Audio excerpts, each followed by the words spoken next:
আমি অন্ততপক্ষে 100টা জায়গায় দেখাইতে পারবো যে জামাত ইসলামী ইসলাম থেকে কোথায় বিচ্যুত হয়ে কথা বলতেছে, 100টা। আচ্ছা, আমি একবার আপনার সাথে আলাদা করে কথা বলবো। সুতরাং আপনি যখন এটা বলেন আমি জামাত ইসলামী করতে পারি, জামাত ইসলামী আপনি একটু ফ্রেমে আসেন, আপনি ফ্রেম থেকে বাইরে হয়ে গেছেন, আপনি ফ্রেমে আসেন।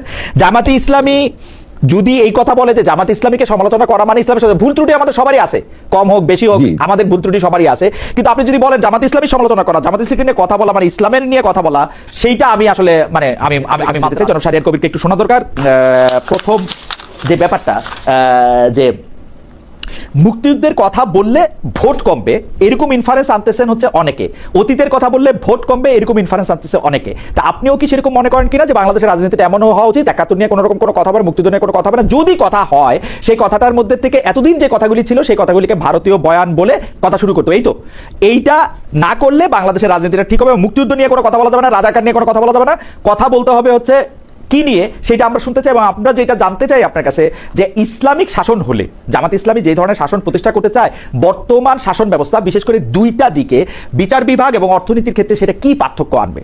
আমি সরিয়া নিয়ে প্রশ্ন করতে চাই না, আমি বলতে চাই যে বিচার বিভাগ এবং অর্থনীতির আলাদা কি পার্থক্য আনবে। পাশাপাশি আমি এই প্রশ্ন করতে চাই 1971 সাল থেকে এই পর্যন্ত বাংলাদেশ স্বাধীন হওয়ার পরে বা আমি 1947 সাল থেকে এই পর্যন্ত বা পাকিস্তান এবং ভারত আলাদা হওয়ার পরে বাংলাদেশ বা পাকিস্তানে কোনো আইন হয়েছে কিনা যে এটা আসলে কোরআন এবং সুন্নাহর বিরোধী? ধন্যবাদ ভাই। তার আগে আপনার 3টা উত্তর দিই, যদি আবারও বলে দিচ্ছি আপনাদের কারো মনে পার্সোনালি এখানে আমরা কাউকে আঘাত করব এই ধরনের আমরা আসিনি। প্রথম জিনিস হচ্ছে একজন মুসলমান হিসাবে আমাদের সবার কিছু দায়িত্ব আছে, এখানে আপনাকেও মনে করে দেওয়ার কিছু নেই, আমার না। আপনার হিসাব আপনি দিবেন, ইউ আর অ্যাবসলিউটলি রাইট, আমি আপনার হিসাব দিতে যাবো না, আমার হিসাবটা আমাকে দিতে হবে। আর ভাইকে নাস্তিক কাউকে বলা যাবে কিনা আপনি বলছেন, কোরআনে স্পষ্ট বলা আছে কাউকে নাস্তিক বলা যাবে না। মহিউদ্দিন ভাই, আমি আপনার মাধ্যমে সারা দেশকে জানাই দিচ্ছি, নাস্তিক কাউকে আপনি বলতে পারেন না। কেউ যদি নিজেকে নাস্তিক ঘোষণা করে তারও হিসাব সে আল্লাহর কাছে দিবে, আমাদের কোনো কিছু বলার নাই। জাহিদ ভাই নাস্তিক না আস্তিক এটা জাহিদ ভাই সম্পূর্ণ পার্সোনাল ব্যাপার, এখানে আমাদের কোনো কিছু নাই। কিন্তু বলা যাবে না যে জামাত ইসলাম ধর্মের ব্যবসা করে বা জামাত ইসলাম ধর্মের ঠিকাদারি নিচ্ছে, এটাও আবার বলা যাবে না। এটা আবার ডাক্তার সাহেবের কাছে আবার এটা আশা করি। এবার আপনার প্রশ্নে আসি। এবারের ভোট সারা দেশকে একটা 4টে মেসেজ দিচ্ছে। স্বাধীনতা বিকৃতি ইতিহাস আর চলবে না। দ্বিতীয়, গর্বিত মুক্তিযুদ্ধ কারো বাবার সম্পত্তি না। তৃতীয়, জামাত রাজাকার বা স্বাধীনতা বিরোধী এই জঘন্য মিথ্যাচার এই ন্যারেটিভ আর চলবে না। 4, ভারতীয় আধিপত্যবাদ চলবে না। এই 4টা কারণেই আজকে আমি জানি না শিশিরমণি সাহেব কি বলছেন, আমি অ্যাক্টিভলি আমি এই ভোটের মধ্যে যতটুকু দেখলাম, আমরা সব সময় জানতাম সাদিক কায়েম অনেক বেশি ভোটে জয়লাভ করবেন এবং সেটাই হয়েছে। আমরা ফারাদের বিষয়ে আমি আপনাকে একদম বলতেছি, আমরা ফারাদের বিষয়ে জানতাম সেটা হয়তো খুবই টাইট জয় হবে। আবার এজিএস এর বিষয়ে জানতাম সে অনেক ভোটে জয়লাভ করবেন। আর ঝুমার ব্যাপারে আমরা ওভার কনফিডেন্ট ছিলাম, কি কারণে আপনারা এটা বলি, ঝুমাকে সবচেয়ে বেশি ট্যাগিং করা হয়েছে, আল্লাহ তাকে বিজয় দান করছেন। সো এবারে আপনার কথায় আসি যে ইসলাম, একটু আগে বললেন আমার ডাক্তার সাহেব যে ইসলাম কায়েম করা সবার দায়িত্ব। জামাত ইসলাম কোনো ঠিকাদারি নেয়নি, জামাত ইসলাম দাওয়াত দেন যে কি ধরনের ইসলাম হওয়া উচিত, কোরআন এবং সুন্নাহ। নবী ইসলাম মৃত্যুর আগে বলে গেলেন আমি 2টা জিনিস তোমাদের জন্য রেখে গেলাম, কোরআন ও সুন্নাহ, এই 2টার আলোকে তোমরা তোমাদের জীবন পদ্ধতি পরিচালিত করো। আপনি একটু আগে বলছেন বাংলাদেশে কোনো ইসলাম বিরোধী আইন আজ পর্যন্ত ইমপ্লিমেন্ট হয়েছে কি হয়নি। আর বলছেন অর্থনীতি, জাকাত ব্যবস্থা, অর্থনীতি আমাদের হয়নি। আপনাকে আরেকটা জিনিস বলি, কোর্টে থাকি তো 2000 টাকার জন্য অর্থঋণে মামলা এবং চেকের মামলা একটা লোক 6 মাস ধরে জেলে আছে, ও উকিলকে কি ফিস দিবে আর ও হাইকোর্ট পর্যন্ত আসবে কিভাবে? 2000 কোটি টাকা যারা মাইনে নিয়ে চলে গেল তাদের বিরুদ্ধে মামলা হয় না। আপনার মনে আছে ঈশ্বরদীতে গরুর জন্য সব 18 জনকে জেলে নিয়ে গেছিল।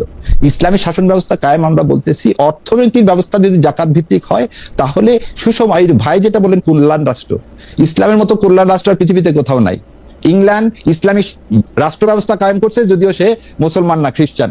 ইংল্যান্ডের যে ব্যবস্থাটা ইংল্যান্ড করছে এই ব্যবস্থাটাই হচ্ছে ওয়েলফেয়ার সিস্টেম। কোন মুসলমান প্রধান দেশে কি ইসলামিক রাষ্ট্র কায়েম হয়েছে?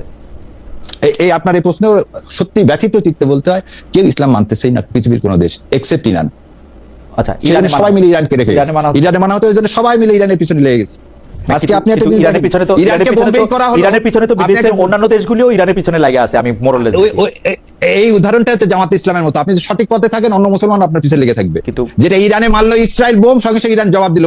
আজকে কাতারে মারলো, কাতার কিন্তু জবাব দিতে পারতেছে না, কারণ ইসলামের মুসলমানদের মধ্যে ইউনাইটেড নাই। আর আমাদের দেশে বিচার ব্যবস্থার কথা বললেন, বিচার ব্যবস্থা একটা এটা ভ্রান্ত ধারণা, সেটা হচ্ছে কি যে হাত কেটে দিবে, শিরচ্ছেদ করবে।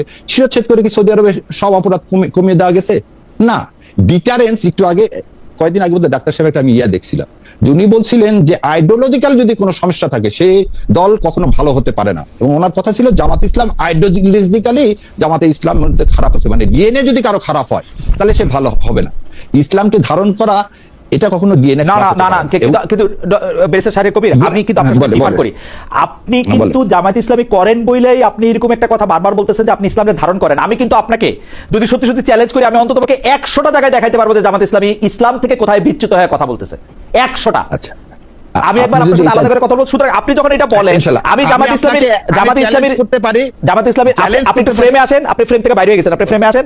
জামাত ইসলামী যদি এই কথা বলে যে জামাত ইসলামীকে সমালোচনা করা মানে ইসলামের সাথে ভুল ত্রুটি আমাদের সবারই আছে, কম হোক বেশি হোক আমাদের ভুল ত্রুটি সবারই আছে, কিন্তু আপনি যদি বলেন জামাত ইসলামী সমালোচনা করা, জামাত ইসলামী নিয়ে কথা বলা মানে ইসলামের নিয়ে কথা বলা, সেইটা আমি আসলে মানে আমি মানতে রাজি না। না না, জামাত ইসলাম, আবার বলতেছি জামাত ইসলাম নিয়ে কথা 100 বার বলা যায়, জামাত ইসলাম নিয়ে কথা বলা মানে ইসলামের বিরুদ্ধে কথা বলা না, এটা আবার আপনাদেরকে বলতেছি না। আমরা বলছি জামাতে ইসলাম কায়েম করতে চায়। আপনি জামাত ইসলামের যে ভুল ত্রুটি 100 টাকা 1000টা হলেও যদি আপনি বলেন সেটা আমরা শুধরাবো।